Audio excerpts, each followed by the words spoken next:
All right, good evening. Welcome back.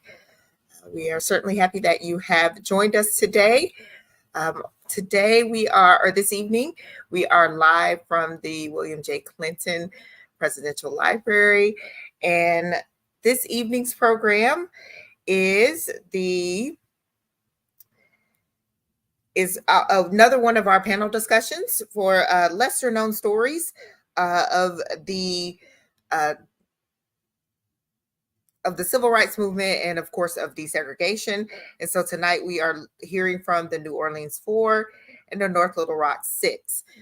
Just a reminder to everyone who is virtual, if you are an educator and you are wanting credit for your attendance, please make sure that you put your name or your email address in the chat so that we can make sure that we give you credit for attendance. So with that, I am going to turn this over to the Clinton Presidential Library.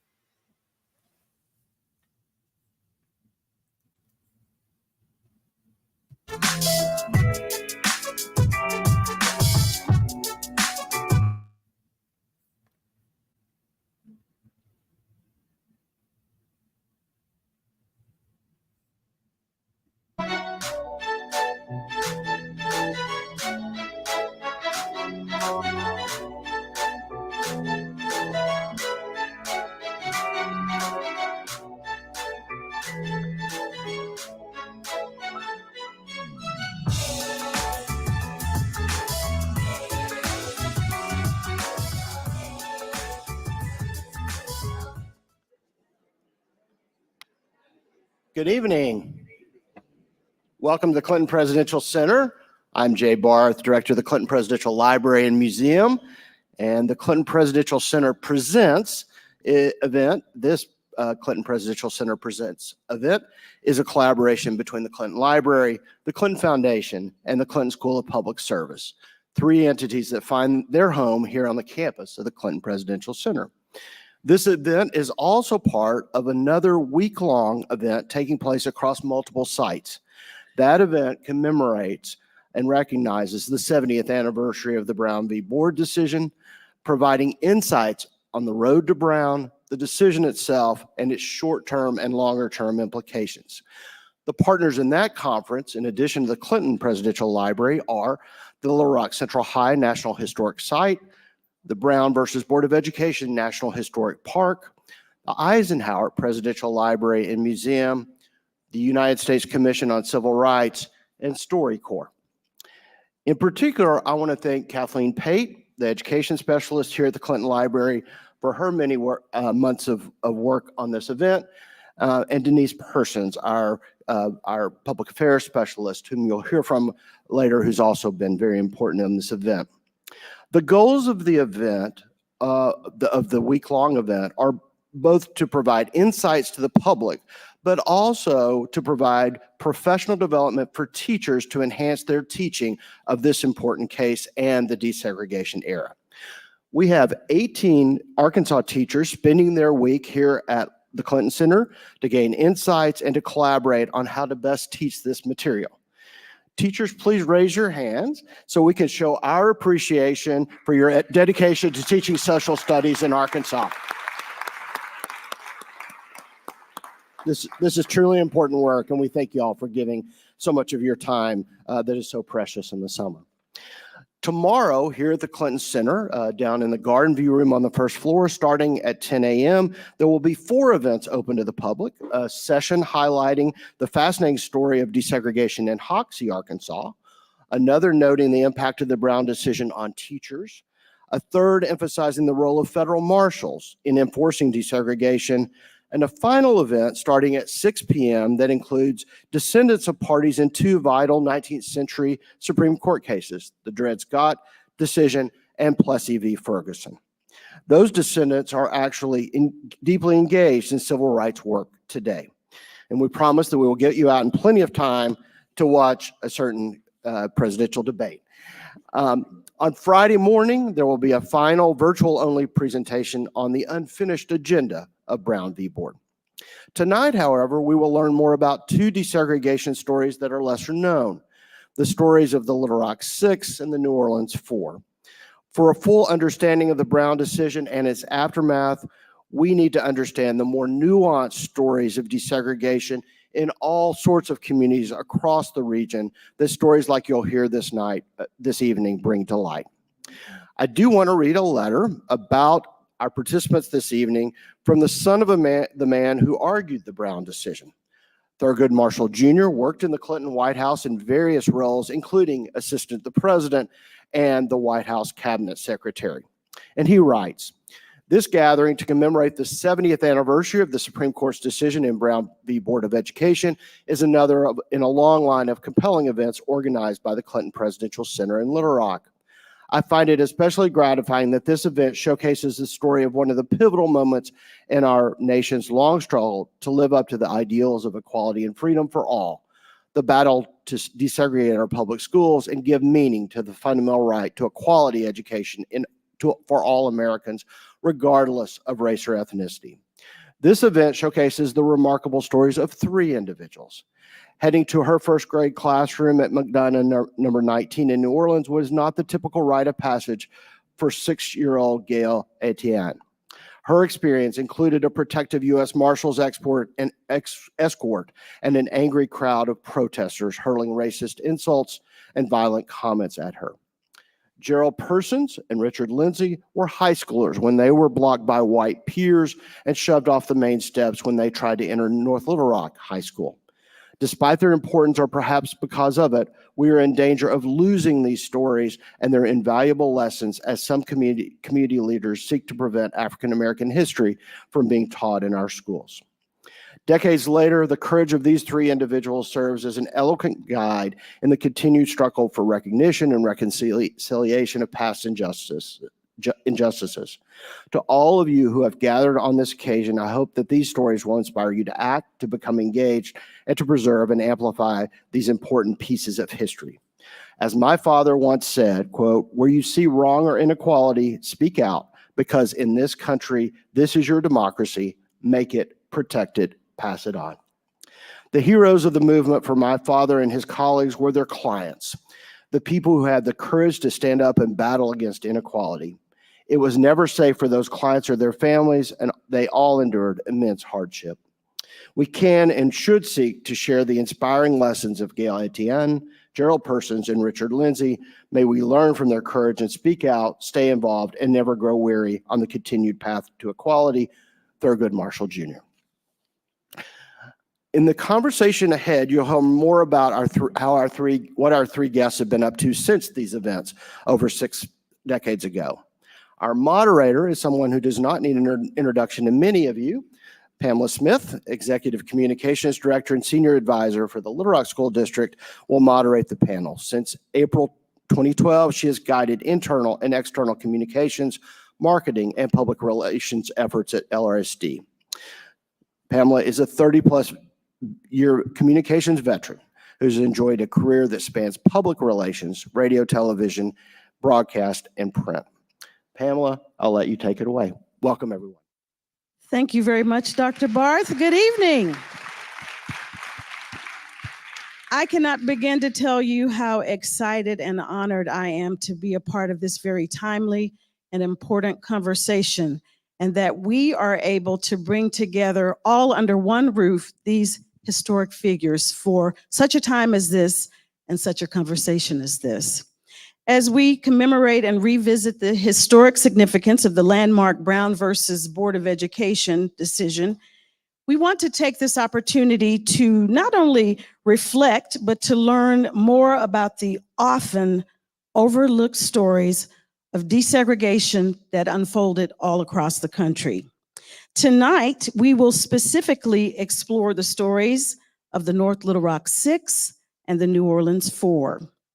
We are honored to have guests on the panel who have actually lived these remarkable experiences and are here to talk about them.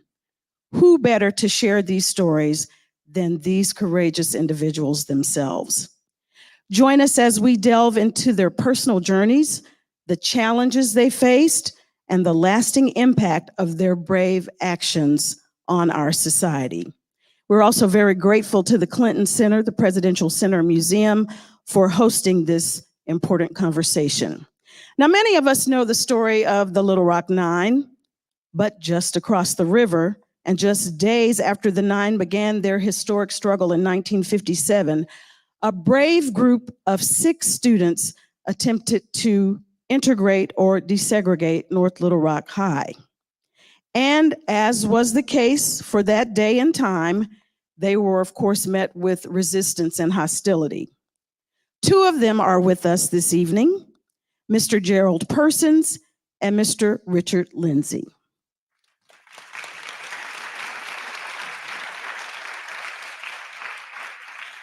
And in the case of the New Orleans 4 in 1960, 4 young African-American girls courageously integrated 2 elementary schools in New Orleans, facing intense hostility, again, and adversity. Now, many of you perhaps have heard the story of Ruby Bridges. However, little is known about the 3 other little brave souls who were all entering all-white schools at the same time. One of them, Ms. Gail Etienne, is also with us this evening.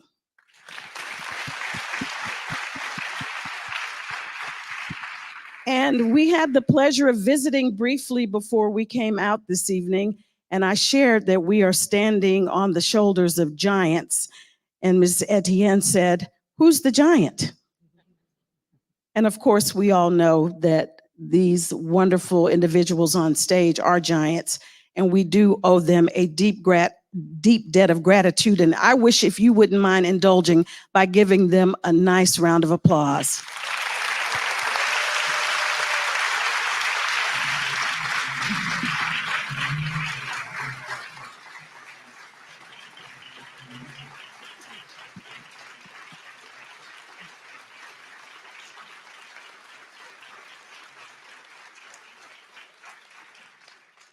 Thank you. We are in for a real treat because it is not often that you have the pleasure of hearing history from the history makers themselves, and that they all have lived experiences that they will share with us this evening. You are in for an insightful conversation. Now, I want to begin with Mr. Percy and Mr. Lindsay, because you all were the brave high schoolers who attempted to integrate North Little Rock High School. Given what you saw going on related to desegregation across the country and right across the river, what made you want to go through with it? We'll start with you, Mr. Persons. It should be on. Should be on. Testing, testing. Okay. Undo. When I was first approached about attempting to go to North Little Rock High School, Hold it up closer to your mouth, if Okay. you don't mind. Thank you. North Little Rock High School, I was somewhat against it because I was afraid. I was a senior in high school and everything. My sister from Washington, D.C., who attended Howard University, was home. And when the ministers called my house to talk to me and my sister, my mom and dad were out of town at the time. And they asked if we could possibly attempt to go to North Little Rock High School.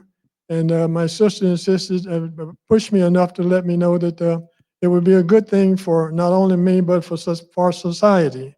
So I eventually agreed to go. So we met on September the 8th, which was a Sunday night and everything.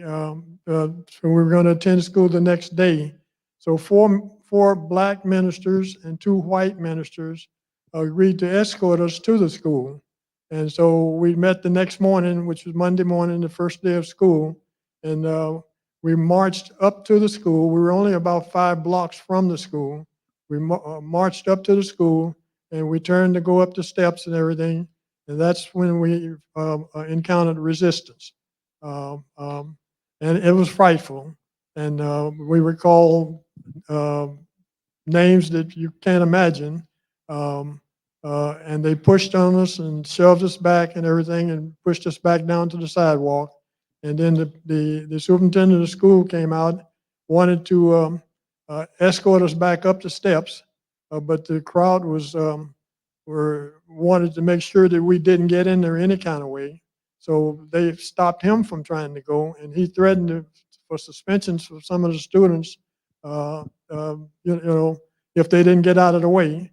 But they eventually didn't get out of the way, and so the superintendent told us that, look, this doesn't look like this is going to happen now. So he wanted us to meet at the superintendent's office a few blocks away from the school, where we discussed not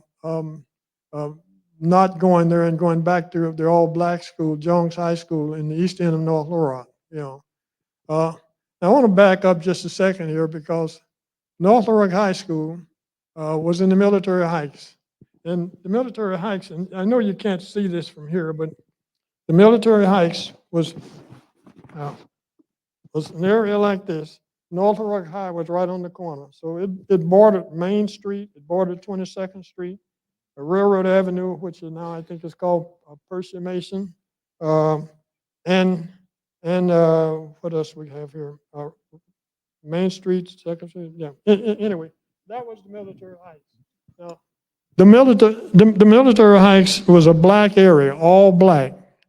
The school was in the Military Heights. It was a part of the neighborhood, right on the corner of the school. And so when we got ready to go to school, we had to go to 22nd and Main, because that's the main street. We had to catch a bus and take the bus to downtown North Little Rock, transfer to another bus to take us to Jones High School. Either that, or you had to walk, or you had to ride a bicycle or something. And it was approximately 2.5 to 3 miles. So we had to walk in the rain, sleet, and snow. But the point I'm trying to get to is that it was right at the corner of the all-white school that we had to bypass, we had to go past to even get to Jones High School. And of course, throughout the years, there were occasionally taunts from the white students as we went by, because they were gathered outside. A number of them were gathered outside to taunt us as we went by. But this didn't necessarily happen every day, but every now and then, So that's basically what happened to me, to my group. Well, I, and I'm sure everyone in the room appreciates your recalling that story. And it just strikes me that your sister helped make that decision for such what would be an impossible seem to be task for you to integrate or desegregate a school while your parents were out of town. Right, That's just right. absolutely stunning to me. But I guess that's the power of a big sister. So, Mr. Lindsay, if you don't mind, can you briefly share if you felt your experience was a bit different from Mr. Person's? I guess this is on, is it? Yeah. Mhm. Okay. My experience is a little bit different.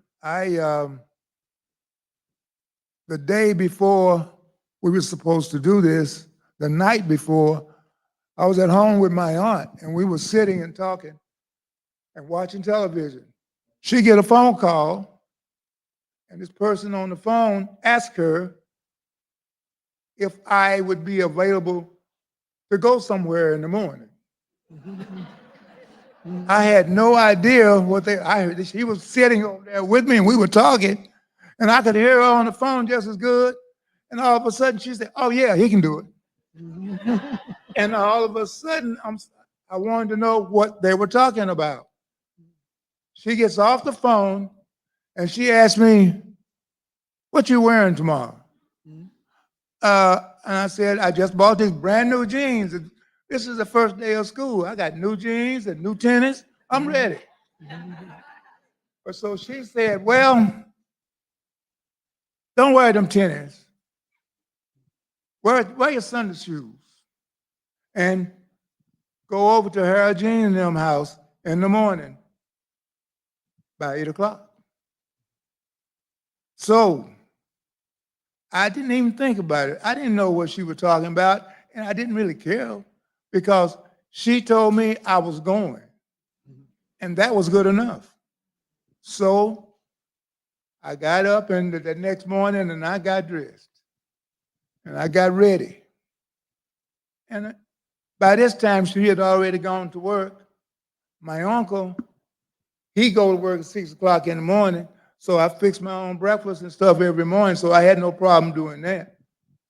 I got up and I was ready to go by 7 o'clock because she said you got to be there at 8, and that's only about 10 minutes walk, but I was going to be there at 8, and I made it. I mean, it was a good walk, and I had a good time walking. I always walk. But to Harold Jean them house is only about 7 or 8 blocks, so that was an easy run. Well, I get to the corner and I look down to Harold, which is about a half a block down the street, and there's these Cadillacs, black Cadillacs sitting in front of his house. I used to call them preacher cars because that's the only people had them in our neighborhood was preachers. But I walked up there to that door. By this time, the rest of the guys were standing around talking and doing what they were doing. And finally, I talked to them for a minute. And Mrs. Smith came out and told us to come on inside and sit down. They had something to tell us. So we went inside. Everybody there knew what they were doing but me. Everybody in there knew why they were there but me. But I was following orders, so I did it. I listened to them. They told us what we were going to do, and then they took us outside and said, "We're going to walk up the streets, going to walk straight up that hill to North Little Rock High School." Well, I think in my mind it was a joke. I was playing a game. I didn't know. The seriousness of it hadn't hit me yet. But it wouldn't be long now. And we walked. We started walking. They told us, don't look down and pay attention to your feet. Keep your eyes straight ahead so you can see where you're going, and you don't want to walk over nobody else. We lined up just as nice, 2s and 3s, and started walking. Now, but to get up that hill on 22nd Street, it's just not much of a hill, but what it does, if you ain't careful, you'll trip. So we walked up that hill and started walking up the hill, and we were about 3 blocks away from the house when I noticed the people. And by this time, I was talking to the guy next door to me. next to me who was walking, and he was telling me, "Oh, all we're gonna do is walk up this street, and then we're gonna walk back." I said, "Okay, works for me. I got to be at school at by 9 anyway, so I'll be all right." And it worked. I mean, we were walking, and we weren't talking very much. All of us seemed to be, all of a sudden, we got silent, and we were just walking up the hill, walking up the hill.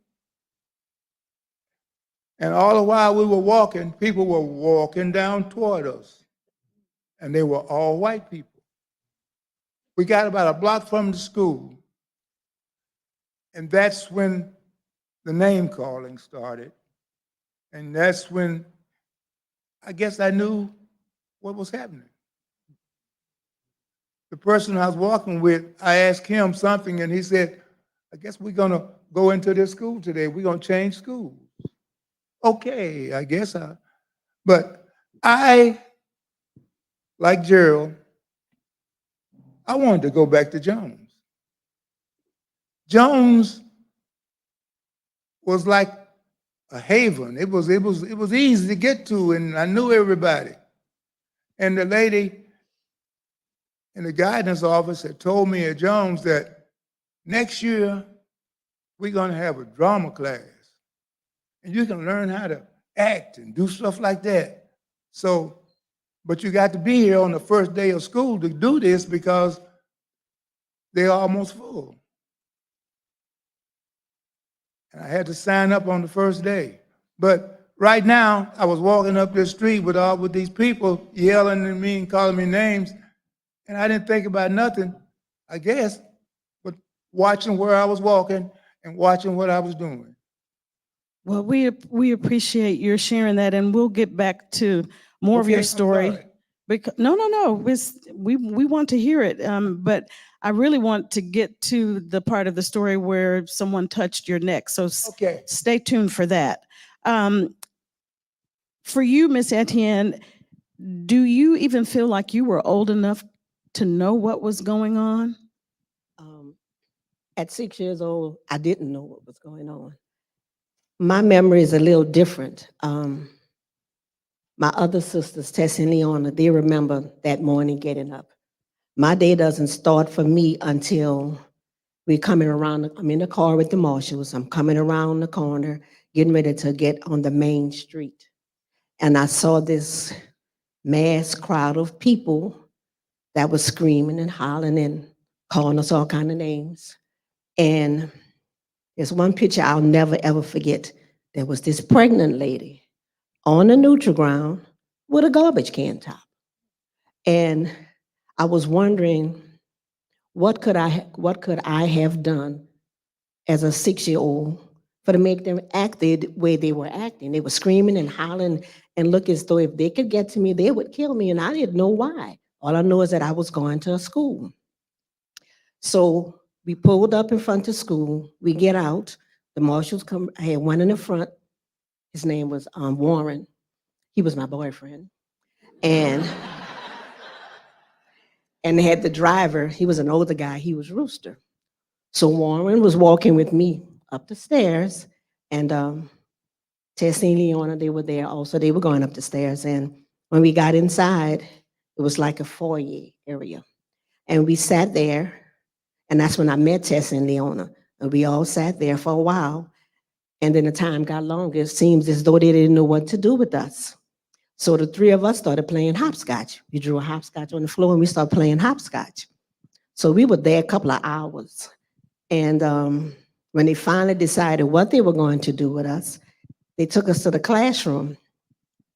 And when they did that, the parents came in one by one and pulled all the kids out. Come here, Billy Bob or Mary Jane or whatever the name was, but just taking them out of hands and just pulling them out the classrooms. And the parents did that until there were no other students in the entire school except the three of us. All the parents took all the kids out to school. Nobody but the three of us, the principal, and all the teachers. The teachers had to stay because if they wanted to get paid, they had to stay at the school, even though they didn't have any students to teach. So we had a great teacher, first grade teacher, that's Tess and Leon up there. We had a great first grade teacher, Miss Myers. She was like a grandmother to us because she was older, but she was our protector too. And if she didn't want us there, we didn't know it because she didn't treat us badly. We couldn't go to the bathroom by ourselves. The water faucets were turned off. We couldn't go anywhere by ourselves. We had to bring our own lunch for fear that they would poison us. We couldn't go by the windows. They had brown paper over the windows. I guess they thought sharpshooters was going to try and shoot us or whatever. I don't know what the reason was. And outside the classroom, underneath the stairwell, was a little section about maybe the size of that black towel right there. And that's where we played. That was our section where we would get them play together every day. We couldn't go no further than that. And the teacher, she was right there. We couldn't be left alone. And the marshals, we didn't find out till our 50th anniversary of that, because we didn't see them. We thought they brought us to school and left us. But they were still there. They say they had to stay there the entire day. They couldn't leave. Even though we were in a classroom with our teacher, I don't know where they were. They were somewhere in the building. And that's basically the way our first year went. The second year, after Christmas break, is when some other kids came. Maybe about 20 other Black students came, and I think maybe one, I'm not sure, one white, excuse me. And so we finished second grade. Well, in the third year, McDonough 19 became an all-Black school. So our parents decided that we were going to go to another school. They were asked about it, and they said yes. And I remember my dad telling me about we going to another school. So we went to another school, T.J. Sims, and that was where the horror started. To go to T.J. Sims, we had the parents would line up in two lines. We didn't have any marshal protection, and we had to walk between the parents as they were howling, pushing, spitting on us. And the principal didn't want us there. The teachers didn't want us there. And it was obvious with the way they treated us. They would tell the kids to hit us, to spit on us. They would spit on our food. They would hit us. My dress was almost completely ripped off me. When we had recess, there was like a little ficus tree. The girls, we would all get together and just go under this little tree at recess time and just be like this until the recess was over. The boys, I assume they were doing the same thing on the other side because it was maybe about 8 of the Black students that came with us when we went there. But Sims was a horrible experience. At Sims, I got hit in the stomach with a baseball bat. And it was intentional, it was not an accident. And I went home and told my dad about it. And my dad loved to write, so he would always write a note complaining about the things that was happening. And surprisingly, they found one of my daddy's notes in the Amistad at Tulane. They had one of his original letters. The principal didn't want us there, the teachers didn't want us there. We had one particular teacher, she would take in baked goodies. I mean, it might seem small, but she would come in the classroom and pass by us and do this so we can get a whiff of it. And then go bring it to her white students. You know, and it might sound minor, but we were children. We wanted some of the cakes, the cookies, or whatever it was she had did. And she would do that all the time. She just was a mean teacher. She didn't want us there, and she let it be known. Wow, what horrific experiences. And ladies and gentlemen, by the way, there are some photos that are going to be shown on the screen periodically as we're having this conversation. The sun is in my eye a bit, so I'll try to refer to them as much as I can, but you can check out the screen periodically as we're having this conversation. So you talk about that kind of fear for all of you. What does that do to your psyche, particularly as a young child? Well, I was a nervous wreck. I had to, I went to the doctor and I had to take some medicine because I was a nervous wreck. And that was because of the way they treated us, and I didn't know what to expect from day to day. You know, and today I'm not crazy about crowds of people. It depends upon what type of crowd it is, but I don't like big gatherings. I don't like crowds of people. And I'm doing good today, y'all. I got to let y'all know, because normally I'm crying when I'm telling this story. Oh, we're glad to hear that. I'm trying to be strong. It's hard, but I'm trying to be strong. And it just was an experience I will never, ever forget. And that's not a way to treat little kids. We were 8 by the time we got to Sims. And the teachers, the principal, it was horrible. It was horrible. We didn't have a pretty story. Ruby Bridges' story was pretty. She didn't go where we went through. So that's why they didn't want to tell our story. Our story wasn't for the books, for the kids, you know. And I had the sense enough to realize that it wasn't all white students, because some of them wanted to play with us. When the people weren't looking, sometimes they would sneak and want to play with us. I had one little girl touch my hand and told me that my mama told me if I touched you, I was going to turn black, you know, and she honestly believed that.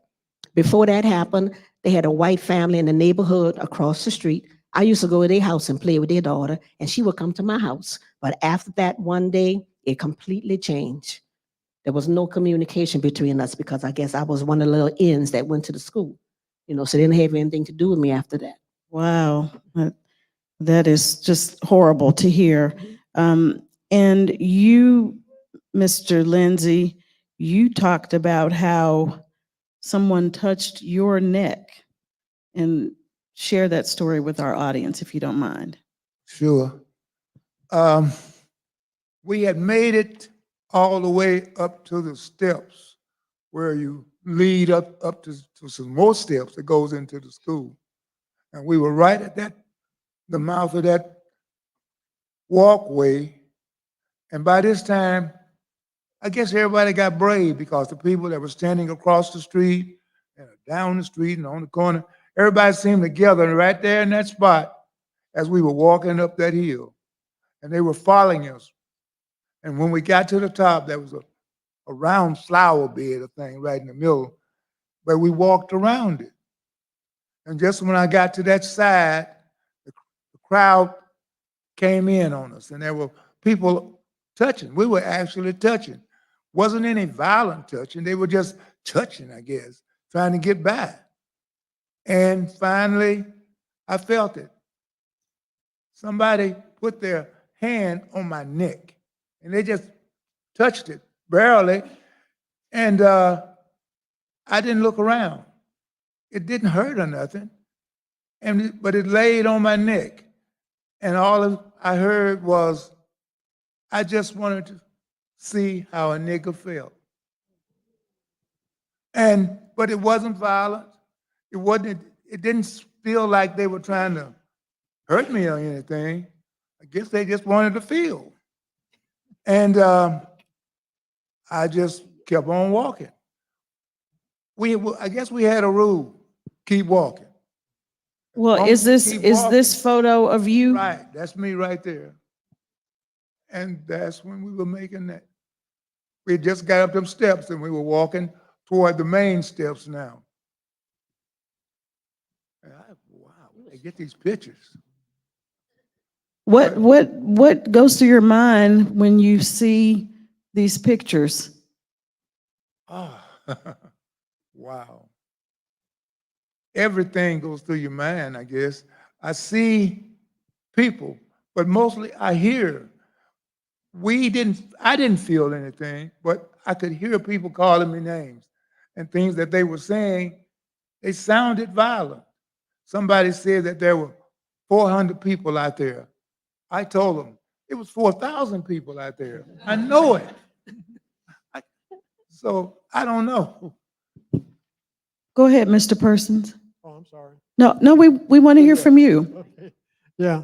One of the things that happened, of course, is that, as Richard mentioned, we went up the steps and we were paired off in twos, going up the steps and everything. But when we were finally, we were stopped once and pushed back, and then we went up again. When they pushed back, the two of us, Harold Jean and myself, were first in line. So obviously, when they started pushing, we're going to be the last people pushing back. So I got pushed in the back, shoved in the back, and it kind of pushed us all the way down to the main streets. You know what I mean?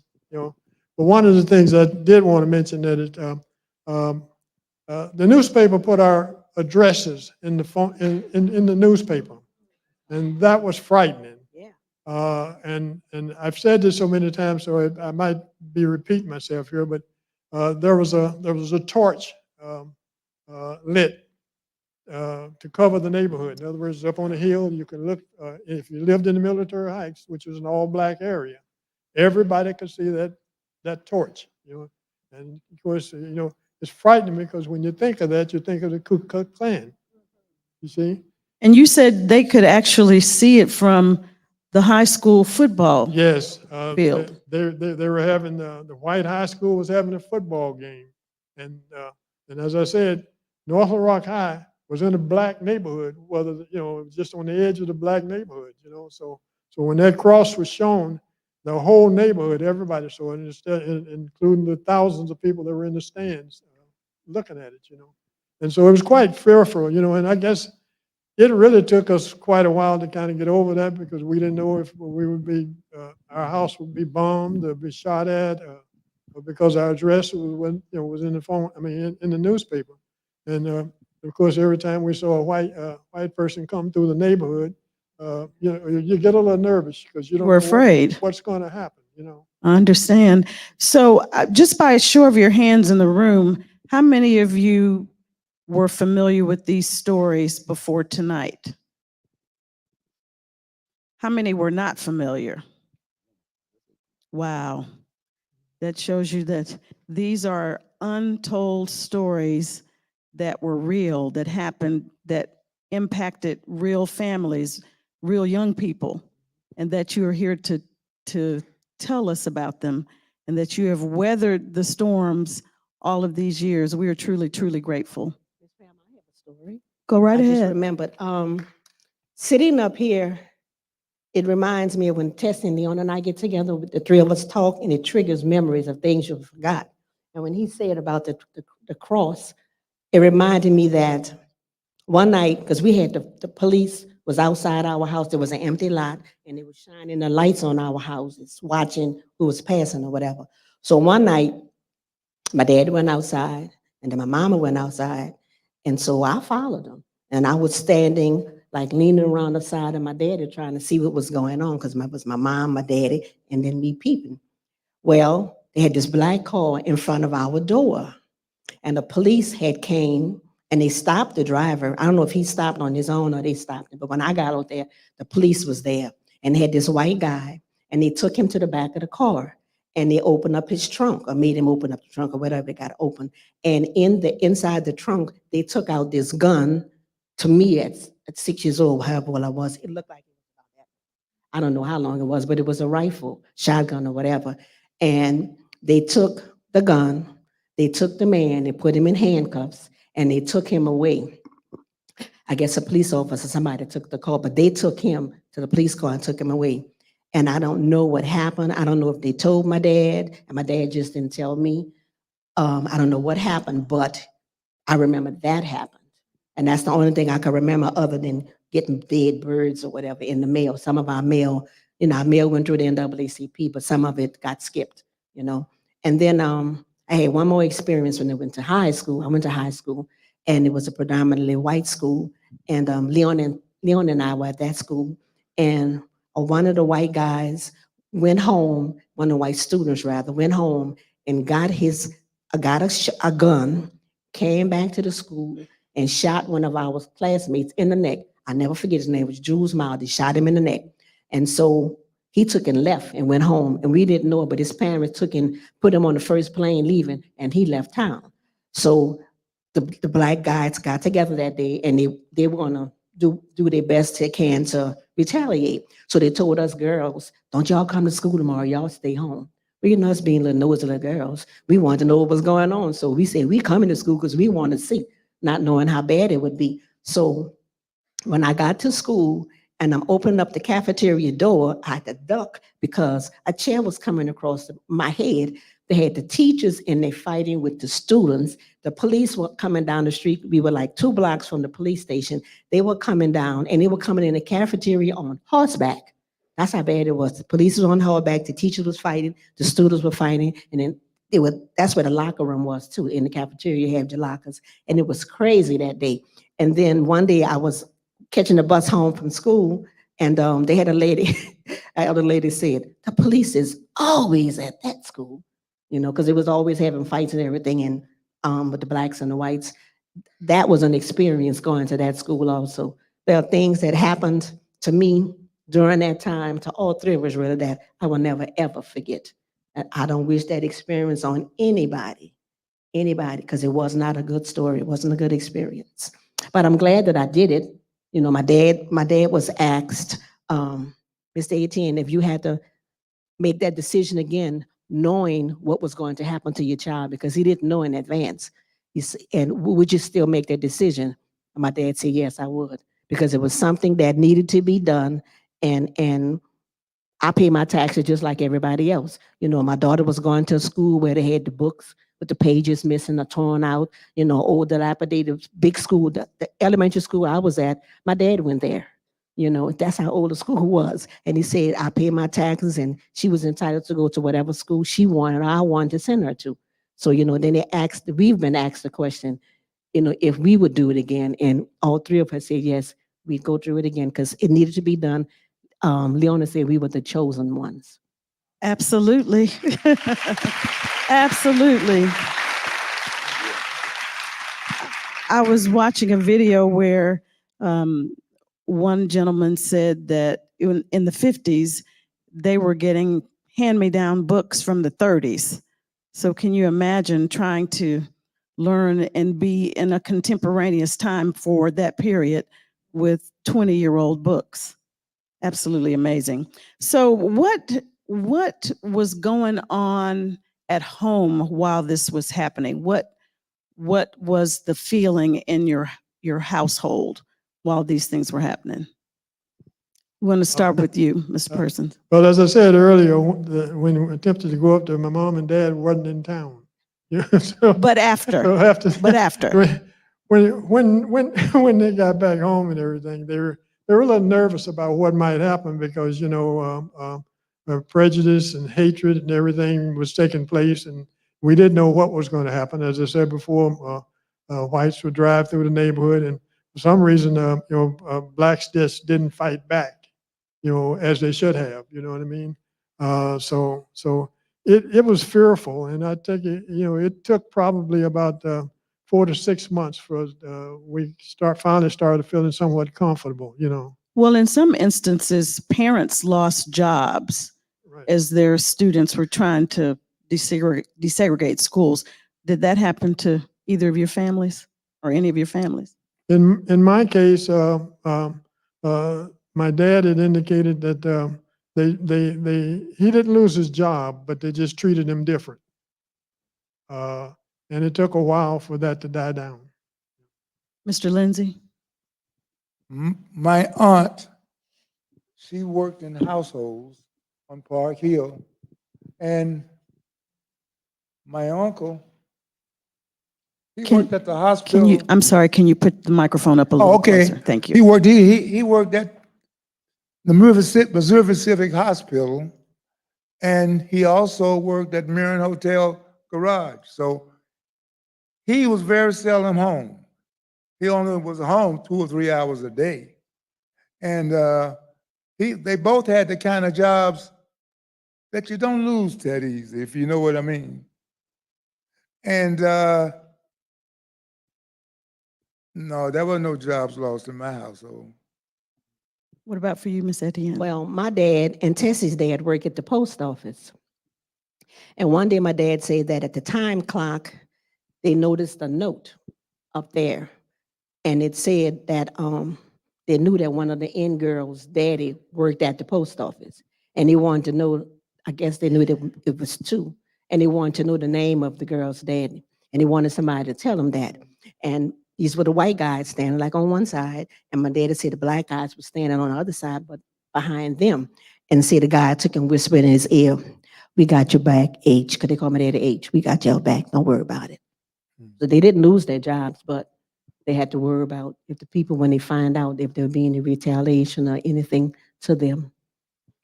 Well, you have such powerful stories. Why do you feel that we are just now hearing about them?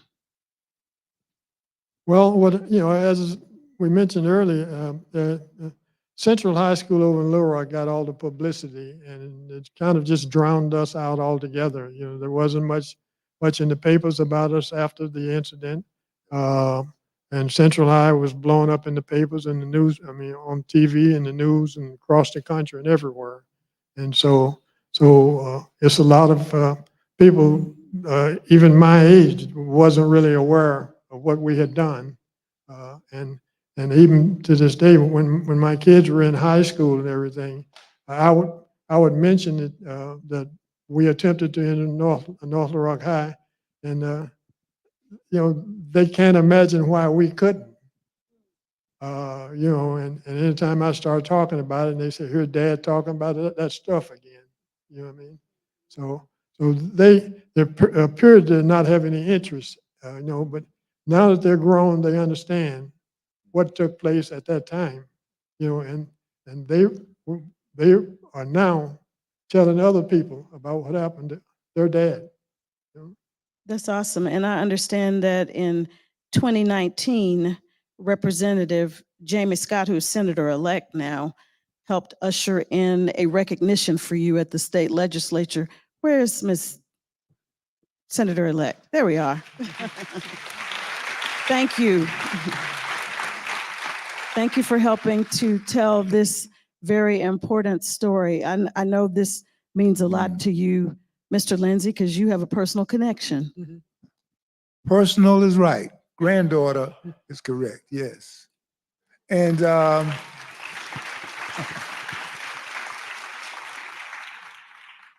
was invited to the Capitol and sit and listen to all the speeches, and they honored me. So yes, I got a lot of connections to there. A long overdue recognition. Ms. Etienne. As far as our story is not being told, I don't know if it's the main reason, but one of the reasons is because we didn't have a pretty story, and they didn't want to show how their young white children were treating us. And that's, I think, is one of the reasons why ours didn't get as popular. And then also, when we would try to talk about it, or when anniversaries would come up, whatever, and it would be on the news, my cousin was at work and someone said, "Oh, they're talking about that again." They didn't want to hear about it. And if you talk to somebody and tell them what you did, I had a friend of mine tell me, "Well, I did the same thing." I said, "Well, what grade were you in?" And they were in high school. It was in the 70s. We said, we talking about a different time. So it was for a lot of different reasons. People didn't want to hear it, and a lot of people had forgotten. And most of the older people from back then, they've gone on to glory, and they know the whole story, but there are people in the neighborhoods that still want to support us, and they understand what we have gone through. Well, that is why it is so important for us to continue to have these kinds of conversations. And thankfully, you have some young blood, if you will, who is helping to share your story. If you want to talk a bit more about that, she's a special guest in the audience as Yes. well. My friend, first of all, my adopted niece, my director, my producer, she came and revived us from the dead. It's like we were dead. And all of a sudden, we on television, our first national television interview, and we're going places. We went to the Crown Awards. We're working on a movie. We're working on a book. We've been to Washington, D.C., and there's a lot of things she's doing for us. And I can't thank her enough. I am so glad that she entered my life. Well, you And I gotta love say her you. name. Don't worry, I was gonna get to her name. Don't worry, I wasn't gonna leave her name out. Yeah. And Dee, I love you. And please, y'all, give a round of applause to Deidre Meredith. Stand up, Dee. Stand up there. That's weird.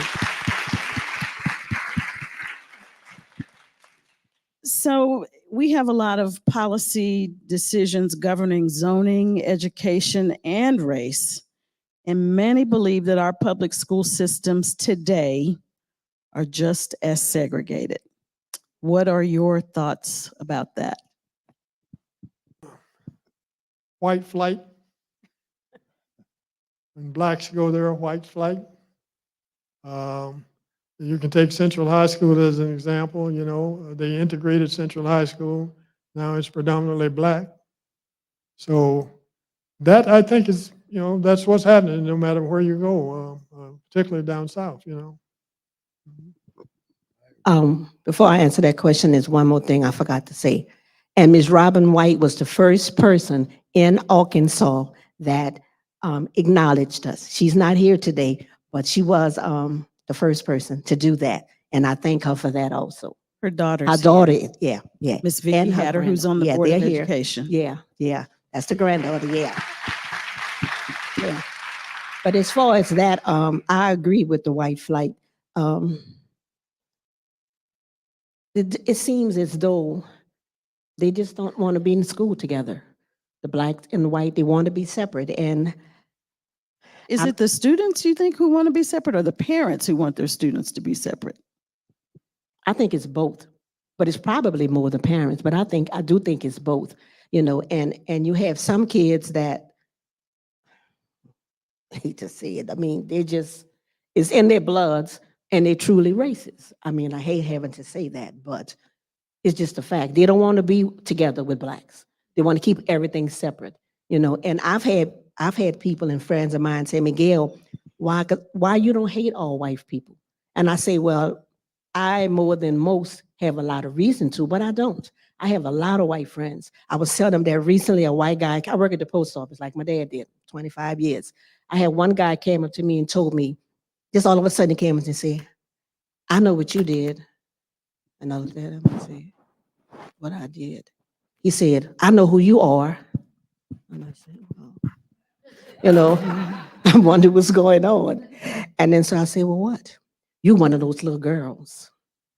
I said, oh yeah, I am. He said, and I've been wanting to say something to you, but I didn't know how you would react. I didn't want you to be overwhelmed. I didn't know how you felt about me as a white person coming up to you. And I told him, I say, I have no problem with that. I said, I'm so excited that you did. And whenever you see me, you could say anything you want to me. And I took and I gave him a big hug. And every time he sees me now, he says, hey Gail, so that's what's going on. And like I said, I have a lot of reason to dislike some white folks, but I definitely don't dislike them all. But not all. Not all. Mr. Lindsay, what about for you? As far as white flight is concerned, I'm sure it's there. And I see a lot of it, but to think back to what happened in 1957 and to what's happening now, I still believe that we've come a long way, guys. And a whole long ways. Feelings have changed. And there are friends that I have made lately that I never would have made in 1957. So in a way, I think I'm happy, but they say we haven't gotten as far as we should get for now. But It's like we're going backwards.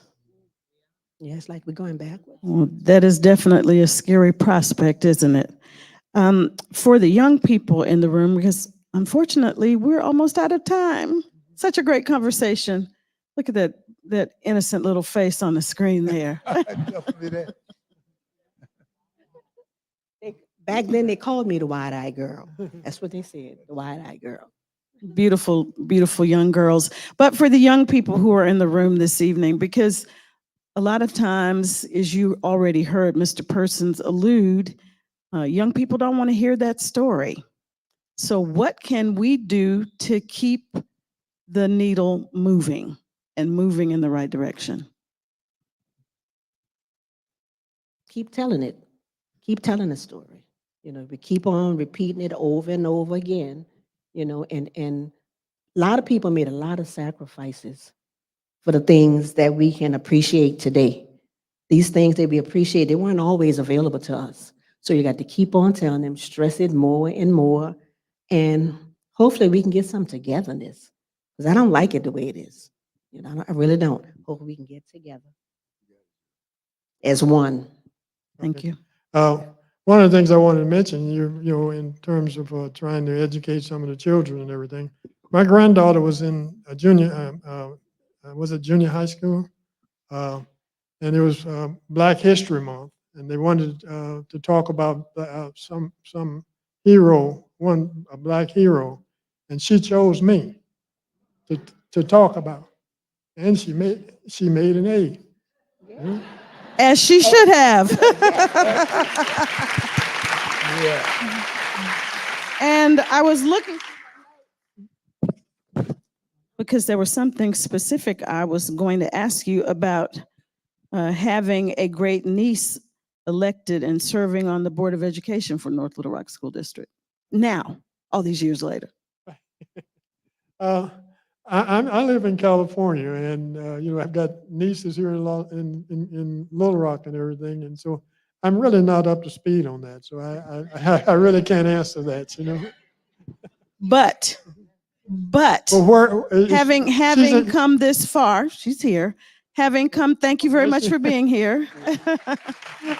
Having come this far to now have a niece serving on the same school board that said you could not go to school. What does that mean to you?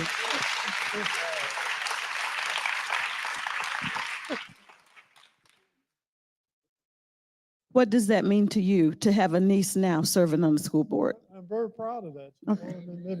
Maybe things would change quicker. Well, she probably says so as well. Right. I have one more thing I'd like to say, almost forgot. The school that we went to in 1960, Leona, which is one of the three of us, she now owns the school. And the name of the school has been changed to the Tate ATN Prevost Interpretive Center. And a little known fact to me, okay, oh, there we are. We're looking at a groundbreaking of that center. That's wonderful. A little known fact to me was that this was named in honor, the school originally named in honor of someone who owned slaves. Is that not incredible? How we have come full circle on this moment. So, Mr. Lindsay, what would you like to add? So far, you guys have covered everything. Believe me, y'all have covered everything. But for young people, what would you like to see continue in terms of the work that needs to be done? I've had 2 boys and 4 grandkids who graduated from North Little Rock schools, the same school that I tried to attend years ago. And they turned out great. All of them, all of my kids turned out great, and I wouldn't change it. And they say I had something to do with that. I'm happy if I did, but believe me, they did a lot on their own. I'm happy. Let's give all of our panelists a nice round of applause.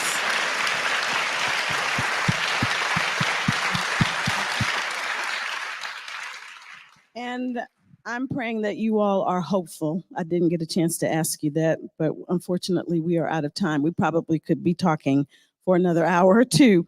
As we conclude this enlightening panel discussion, let us remember the courage and the resilience of these brave individuals who paved the way for a more equitable education system. Their stories remind us that progress often comes from the brave actions of a few. As we continue to fight for justice and equality in education, let us be inspired by these brave individuals, but also by the words of Nelson Mandela, who said, "Education is the most powerful weapon which you can use to change the world." Thank you for joining us for this important discussion tonight, and may we carry these stories forward. Thank you. Thank you, thank you, thank you.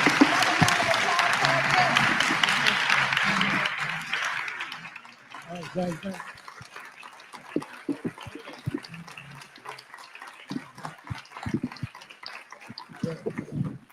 We're going to ask Ms. Denise Persons, who is the Director of Public Affairs for the Clinton Presidential Museum and Library, to have some final comments.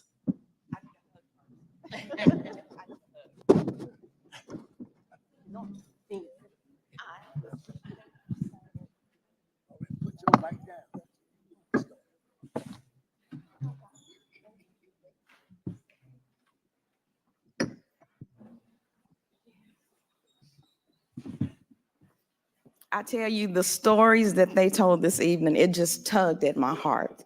And I was just compelled to give them a hug. They were so outstanding this evening. Y'all give them another round of applause, please.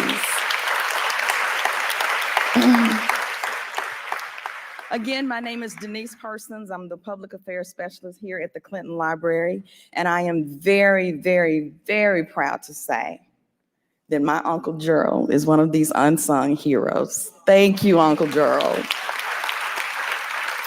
Were we not privileged to hear from them the firsthand experience of these heroic persons? You know, I consider them even bigger heroes tonight because they shared. They went back in time to allow us to feel what they felt during that time period. They are so heroic in their efforts then and even now. I feel like we barely scratched the surface of those events that happened during that time. Pam had already touched on it, but I do want to acknowledge my cousin again, Angela Persons. It is ironic, the timing of this program, that she is actually sitting on the North Little Rock School District Board. And Angela, it's your second term, isn't it? Wave your hand again, cousin. I am so proud of you. And then also the president of the North Little Rock School District is here, Dr. Paluski. We thank you for being here as well. Thank you. They're doing great work over on the north side, and they're to be applauded for that as well. And then also Mr. Kerry Bradburn is here. Kerry, would you raise your hand or would you stand for us, please? Kerry is the North Little Rock historian, and he has refused to let this story not be recorded and for it not to be lost. So we owe him a debt of gratitude for making sure that others know about the North Little Rock 6. On behalf of the Clinton Library Director, Dr. Jay Barth, Education Specialist Kathleen Pate, the Clinton Presidential Center, and myself, we would like to thank our panelists, Gail Ating, Richard Lindsay. Richard, I said I wasn't gonna say this, but how many people out here remember Lindsay's Barbecue? That's the man right there, Lindsay's Barbecue, in case you guys did not know that. And then my Uncle Gerald and our wonderful moderator. You were the first person that we thought about handling this presentation for us, and you did an outstanding job. We applaud you for that. Absolutely. And then also we want to thank our audience, both in attendance and virtually, for attending. Tomorrow you can hear lesser known stories and take advantage of other educational opportunities. Visit our website at clintonlibrary.gov for more information. Well, this concludes our program for the evening. I wish I could say everybody get up and let's head over to Lindsay's Barbecue for some great barbecue, but I can't do that. But Lindsay's Hospitality House is still here, and there's a taste of that barbecue still on the north side. So again, Lost Stories of Desegregation, the North Little Rock 6, and the New Orleans 4, we salute you on this evening. We'll see you at our next event. Stay safe, everyone.